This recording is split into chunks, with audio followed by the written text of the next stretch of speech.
किशोरी लाल जी के बेटे राघव की शादी की बात जगह जगह चल रही थी, लेकिन किशोरी लाल जी को कोई लड़की पसंद ही नहीं आती थी।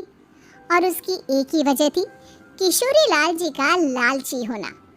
उनको लड़के वालों से मोटा दहेज चाहिए था और इसी चक्कर में एक दिन वो एक बहुत पैसे वाले के घर अपने बेटे का रिश्ता लेकर पहुंचे।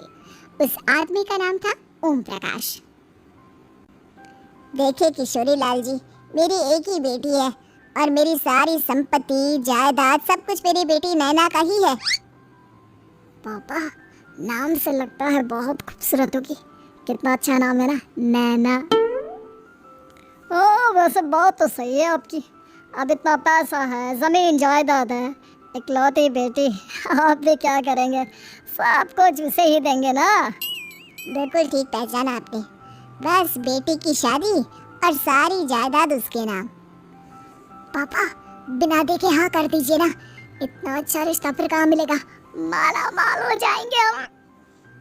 मैं अपनी बेटी को बुलाता हूँ। अरे नहीं नहीं नहीं नहीं, आपकी बेटी का नाम नैना है, सुनकर ही लगता है बहुत सुंदर होगी। रहने दीजिए अंकल, मैं तो आपकी बेटी के नाम से इतना खुश हो गया हूँ कि उसे बिना देखे शादी करने को तैयार हूँ। अब तो मैं उसका चेहरा सीधे शादी के बाद ही देखूंगा। और इस तरह राघव नैना का चेहरा नहीं दिखता और उससे शादी कर लेता है। शादी के बाद अपनी सुहाग रात पर जब राघव नैना का घूंघट उठाकर देखता है तो नैना की आंखें बंद थी। कितने खूबसूरत हो तुम नैना, जरा अपनी आंखें खोलकर मेरी तरफ देखो तो सही। नहीं, मुझे शर्म आती है। मैंने तुम्हें शादी से पहले भी नहीं देखा, और अब अगर तुम आंखें खोलकर मुझे देखोगी भी नहीं तो मुझे अच्छा कैसे लगेगा? इससे पहले कि नैना अपनी आंखें खोलकर राघव की तरफ देखती, अचानक से लाइट चली गई और राघव नैना को पूरी तरह से देख भी नहीं पाया। अगली सुबह नैना राघव के लिए नाश्ता बनाकर लेकर आई। अरे ये क्या, आधा पराठा सेका हुआ है और आधा बिल्कुल कच्चा। ये तुमने क्या किया नैना? बहू, तुमने क्या आधा पराठा तवे से नीचे लटका कर रखा था, जो आधा सेका है और आधा कच्चा? मुझे जितना दिखेगा उतना ही तो सीखूंगी ना पापा जी। जहाँ जहाँ मुझे नजर आ रहा था वहाँ मैंने सीख लिया, जहाँ जहाँ नहीं दिखा वहाँ कच्चा रह गया होगा। इसका क्या मतलब है? ये कैसा मजाक कर रही है तुम? अरे बहू, तुमने इतना लंबा घूंघट क्यों लगाया हुआ है? देखो, हमारे घर में बहुओं को बेटी की तरह रखा जाता है, और फिर तुम तो इतना सारा माल लेकर आई हो। देखो, घूंघट डाल कर रखने की कोई जरूरत नहीं है।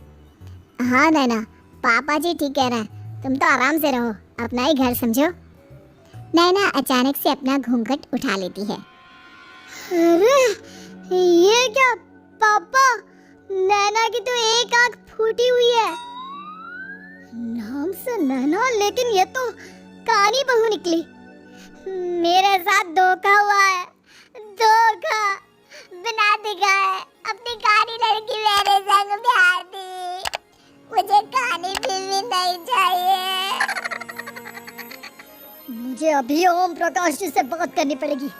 आखिर उन्होंने मेरे साथ ऐसा किया क्यों? अरे, आप लोगों ने ही तो पापा से कहा था कि आप लोग शादी से पहले मुझे देखना नहीं चाहते। अब मेरे पापा पर क्यों इल्जाम लगा रहे हैं? अरे लेकिन उन्हें बताना तो चाहिए था ना कि तुम कानी हो, एक आंख से तुम्हें दिखाई नहीं देता। किशोरी लाल और राघव नाराज होकर ओम प्रकाश को अपने घर बुलाते हैं। पापा जी, ये आपने क्या किया? शादी से पहले बताया क्यों नहीं कि नैना की आंखों में परेशानी है? अरे, आप ही ने तो लड़की देखने से मना कर दिया था। और लेकिन आप बता तो सकते थे। आपको तो हमारी बेटी की प्रॉपर्टी चाहिए थी, वो भी पूरी की पूरी। अब क्या हुआ अगर उसे आधा दिखाई देता है? प्रॉपर्टी तो आपको पूरी मिल गई ना।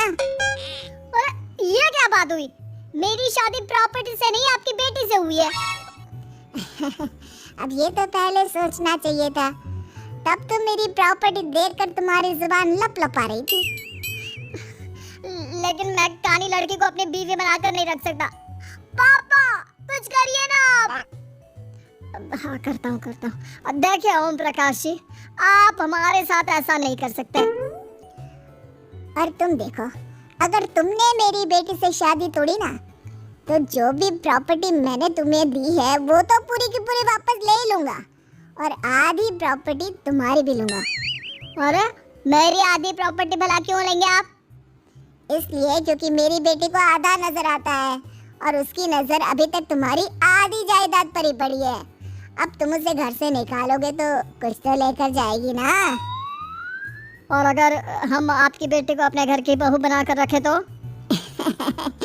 तो तुम्हारी पूरी प्रॉपर्टी तुम्हारी ही रहेगी, और जो मैंने तुम्हें दिया है ना उसमें से बस मैं आधा लेकर जाऊंगा। अरे लेकिन अब आप अपनी दी हुई प्रॉपर्टी में से आधी वापस क्यों लेकर जाएंगे? अगर मैं आपकी बेटी को अपनी पत्नी बनाकर रखने को तैयार हूँ तो? इसलिए ताकि भविष्य में अगर तुम मेरी बेटी को धोखा दो तो उसके पास कुछ तो रहे जो पति का हो। वैसे मेरे पास तो बहुत कुछ है, लेकिन अपने पति की कोई निशानी तो उसके पास होनी चाहिए ना। अब अगर तुमने मेरी बेटी को कहानी कहा तो तुम्हें प्रॉपर्टी भी कहानी ही मिलेगी, पूरी नहीं। जमाए राजा। किशोरी लाल और राघव समझ चुके थे कि वो बुरी तरह फंस चुके हैं और अब उनके पास वहां से निकलने का कोई चारा नहीं है। अब समझ में आया ना, लालच बुरी बला होती है। एक तो तुम्हें प्रॉपर्टी मिली, ऊपर से बीवी मिली, उसमें तुम्हें नखरे भी दिखाने हैं। आए बड़ी, चुपचाप बैठो तुम। कुछ दिनों के बाद नैना राघव की कार लेकर बाजार घूमने निकलती है और जब कार लेकर वापस आती है, ये क्या?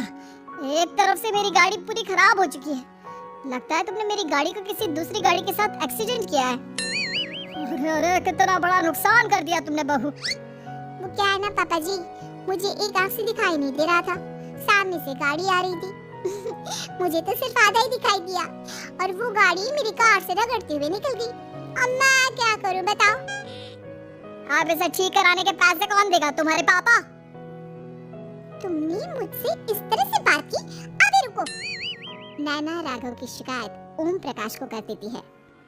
देखो राघव, अब जो मेरी आधी प्रॉपर्टी तुम्हारे पास थी ना, उसमें से आधी और मैं लेकर जाऊंगा, क्योंकि तुमने मेरी बेटी को डांटा। अरे नहीं पापा जी, गलती हो गई, माफ कर दो। गलती की तो कोई गुंजाइश ही नहीं। अगली बार मेरी बेटी को डांटा तो बची हुई आधी में से आधी और ले जाऊंगा। लालच के चक्कर में हम दोनों ने बहुत बड़ी गलती कर दी बेटा। एक तो तुम्हें कानी बहू मिली और ऊपर से जो माल मिला वो भी काना। इस तरह राघव की हर एक गलती पर ओम प्रकाश उसकी प्रॉपर्टी का आधा आधा हिस्सा लेकर अपना सारा माल वापस ले गया और राघव को कानी बीवी से काम चलाना पड़ा। भाई लालच वाकई में बुरी बला है।